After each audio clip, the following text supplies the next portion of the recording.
समाचारनी शुरुआत કરીશું મહત્વપૂર્ણ સમાચાર સાથે। અમદાવાદ કેમ્પ હનુમાન મંદિર સોમવારથી ખુલશે। મંદિર ટ્રસ્ટની આર્મીના અધિકારીઓ સાથે બેઠક કરી। બેઠકમાં પોલીસના અધિકારીઓ પણ હાજર રહ્યા હતા।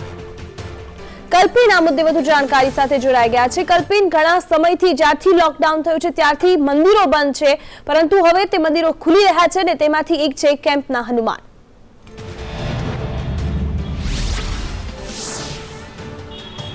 દિવ્ય મહત્વનું છે કે છેલ્લા ઘણા સમયથી આ મંદિર હતું એ બંધ હતું। ખાસ કોરોનાની જ્યારે મહામારી એ રાજ્યને દેશ પર આવી ત્યારથી આ મંદિર બંધ રાખવાનો નિર્ણય છે તે લેવામાં આવ્યો છે। છેલ્લા ઘણા સમયથી આ મંદિર છે એ કેન્ટોનમેન્ટ વિસ્તારની અંદર છે, આર્મી કેન્ટોનમેન્ટમાં છે, એટલે સવિશેષ આર્મીની પણ અનેક પ્રકારની જે જવાબદારી હોય છે તેના જ ભાગરૂપે આ મંદિર છે એ બંધ હતું ને આખરે આ મંદિરને ખોલવા માટેનો કાયદાકીય લડત પણ ગુજરાત હાઈકોર્ટની અંદર ચાલી અને ચેરિટી કમિશનરના આદેશ બાદ આ મંદિરને આખરે આજે ખોલવાની પરમિશન છે આર્મી તરફથી મળી છે। શરીફભાઈ છે મારી સાથે, સેક્રેટરી છે હનુમાન કેમ્પ મંદિરના। શરીફભાઈ, કેવી રીતે જુઓ છો આ નિર્ણય? સવિશેષ શું તકેદારી આ મંદિર ખોલ્યા બાદ રાખવાની રહેશે? મંદિરનો સમય સવારે 9 થી સાંજના 4 વાગ્યા સુધીનો રહેશે। જે મંદિરના ગેટ આર્મી કંટ્રોલ છે, આર્મીના જવાનોનો ત્યાં પહેરો છે અને તેઓ આઈડી પ્રૂફ અને મેટલ એ લોકોના જે ગેટ્સ છે ડિટેક્ટર, એ ઉપરાંત મંદિરના સિક્યુરિટી ગાર્ડ થર્મલ ગન અને મેટલ ડિટેક્ટરથી ફ્રિસ્કિંગ કરશે। ત્યારબાદ એક સાથે 200 ટોકન 200 દર્શનાર્થીઓને આપવામાં આવશે અને ત્યાં અંદર એ પ્રમાણે સોશિયલ ડિસ્ટન્સિંગથી માર્કિંગ કર્યા છે। ટ્રસ્ટી મંડળ દ્વારા મંદિર કોદાળા બંધ નહોતું કરાયું। મંદિર લોકડાઉન કહો કે જુલાઈ, ઓગસ્ટ, સપ્ટેમ્બર, ઓક્ટોબર, મંદિર નવેમ્બર, મંદિર ખુલ્લું છે।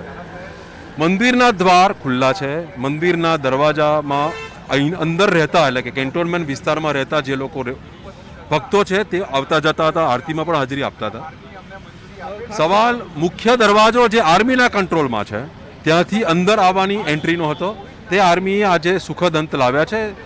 એ લોકોએ એમની એટલે કે આર્મીની એસઓપી તદુપરાંત ગવર્મેન્ટની જે એસઓપી ગાઈડલાઇન છે તેનું ફોલો કરી અને મંદિર ખોલવાની આજે પરમિશન આપી છે। ખાસ સૌથી મોટા સમાચાર દિવ્ય માનવામાં આવી રહ્યા છે કે આજે છેલ્લા ઘણા સમયથી હનુમાન કેમ્પ મંદિર હતું એ બંધ હતું ને આખરે આ નિર્ણય લેવાના સાથે જ અનેક ભક્તોમાં એક ખુશીનો માહોલ છે તે સવિશેષ જોવા મળી રહ્યો છે। સાથે દેવેન્દ્રભાઈ જાની છે, એમની સાથે પણ વાતચીત કરવાનો પ્રયાસ કરીશું। ખાસ દેવેન્દ્રભાઈ, શું કહેશો? ખાસ જે પ્રમાણે હાલના સંજોગો જે હતા, કારણ કે જે આર્મી કન્ટેનમેન્ટ એરિયાની અંદર આખું સમગ્ર મંદિર આવતું હતું અને એ મંદિર અને કેવી રીતે ખોલવું એના માટે એક કાયદાકીય લાંબો સમયગાળા દરમિયાન લડત ગુજરાત હાઈકોર્ટમાં ચાલી। ખાસ ચેરિટી કમિશનર દ્વારા સવિશેષ એક હુકમ પાસ કરવામાં આવ્યો કે જેમાં આ આર્મી કેન્ટોનમેન્ટના અલગ અલગ વિસ્તારની અંદર આ મંદિર આવેલું છે।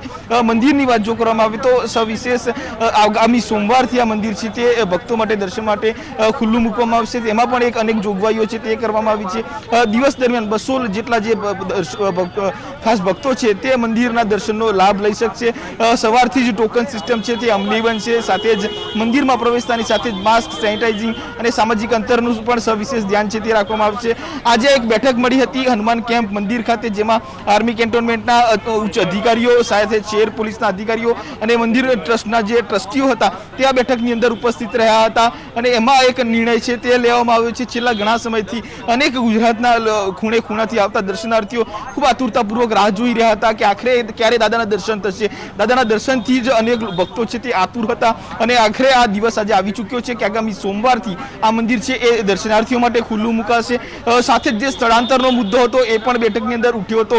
ખાસ સ્થળાંતરની જ્યારે વાત આવે ત્યારે આ મંદિર છે એ અંગ્રેજોના સમયકાળ દરમિયાનથી આર્મી કેન્ટોનમેન્ટ વિસ્તારમાં આવેલું છે। સાથે જ આર્મીની જે મૂળ જમીન છે તે જમીન પર લીધેલી આ ટ્રસ્ટી મંડળ દ્વારા લીઝ પર લેવામાં આવેલી જમીન અને એ લીઝનો જે સમયગાળો છે પૂર્ણ થવાના આરે છે, એટલે ઘણી બધી અડચણો આ આર્મી કેન્ટોનમેન્ટ વિસ્તારની અંદર જવાના કારણે થતી હતી અને આખરે આ નિર્ણય છે તે લેવામાં આવ્યો છે। ટ્રસ્ટી મંડળની બેઠકની અંદર મંદિરના સ્થળાંતરનો પણ મુદ્દો ઉઠ્યો હતો। એ મુદ્દાને લઈને પણ આગામી દિવસોની અંદર નિર્ણય લેવાશે। જો કે રિવરફ્રન્ટ એક ઉત્તમ સ્થળ તરીકે પસંદગી પામે તેવી પ્રબળ શક્યતાઓ છે। સાથે જ દેવેન્દ્રભાઈ જાની છે, એમની સાથે વાતચીત કરવાનો પ્રયાસ કરીશું, કારણ કે આખરે છેલ્લા ઘણા બધા સમયગાળા દરમિયાન આ મંદિર છે બંધ રહ્યું અને મંદિર બંધ થવાથી અનેક દર્શનાર્થીઓ હતા એમની પણ લાગણીઓ છે તે દુહાઈ હતી તેવું માની શકાય। દેવેન્દ્રભાઈ જાની છે, શું કહેશો દેવેન્દ્રભાઈ? દાદાના દર્શન આખરે હવે ભક્તોને થશે સોમવારથી, કેવો નિર્ણય અને ખાસ વિશે શું તકેદારીઓ રાખશે? તકેદારીમાં અત્યારે સૌને પહેલાં તો મારા જય સિયારામ નવા વર્ષના।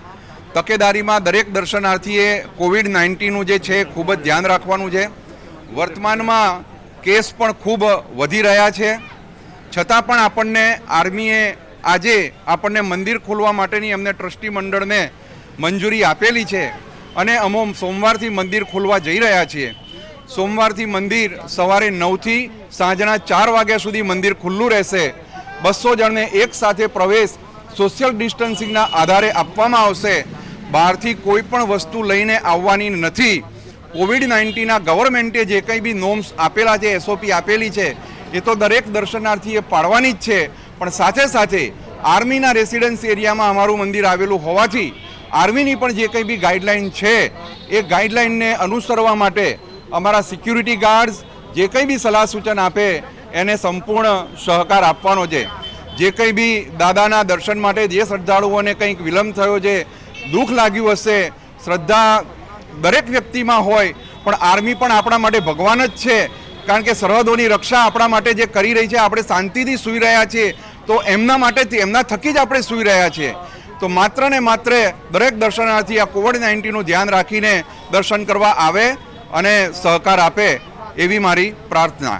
સાહેબ, ખાસ જે મંદિરના સ્થળાંતરનો મુદ્દો છે એ બેઠક મંદિરની જે સ્થળાંતરની વાત છે એને લઈને શું ચર્ચા વિચારણા ચાલી રહી છે, શું નિર્ણય લેવામાં આવી રહ્યો છે? મંદિરના સ્થળાંતરનો જે વિષય જે છે એ ખૂબ જ પ્રાથમિક તબક્કામાં છે કે જેની હજુ કંઈ આપણે પાપા પગલી પણ ભરી નથી, હજુ સ્થિર જગ્યાએ છે. રજૂઆત થયેલી છે, રજૂઆત આવેલી છે, ટ્રસ્ટી મંડળમાં પણ વાત મુકાયેલી છે. હજુ આગળ શું થાય છે, આના નિર્ણયો શું લેવાય છે એ હજુ આગળ આપણે ભવિષ્યમાં, કારણ કે આ તો સમય ખૂબ હજુ વધવાનો છે સમય. આ તાત્કાલિક વિષય કે તાત્કાલિક નિર્ણય નથી લેવાનો. હા, અમે સ્થળાંતર માટે એક મંજૂરી આપી છે. એનું કારણ માત્ર દર્શનાર્થીઓના લાભાર્થી માટે અને દર્શનાર્થીઓ શાંતિથી દર્શન કરી શકે એના માટે કરી રહ્યા છીએ. ચોક્કસથી તો આ છે મહત્વની વાત છે કે મંદિર છે આગામી સોમવારથી ખુલશે અને અનેક ભક્તો છે એ આતુરતાપૂર્વક હનુમાન દાદાના દર્શનને લઈને આતુર હતા અને આખરે સોમવારથી મંદિર ખુલતાની સાથે જ 200 લોકો છે એ મંદિરની અંદર પ્રવેશ જે છે તે મેળવી શકશે. દિવ્યા, જી આભાર કલ્પિન જાણકારી બદલ.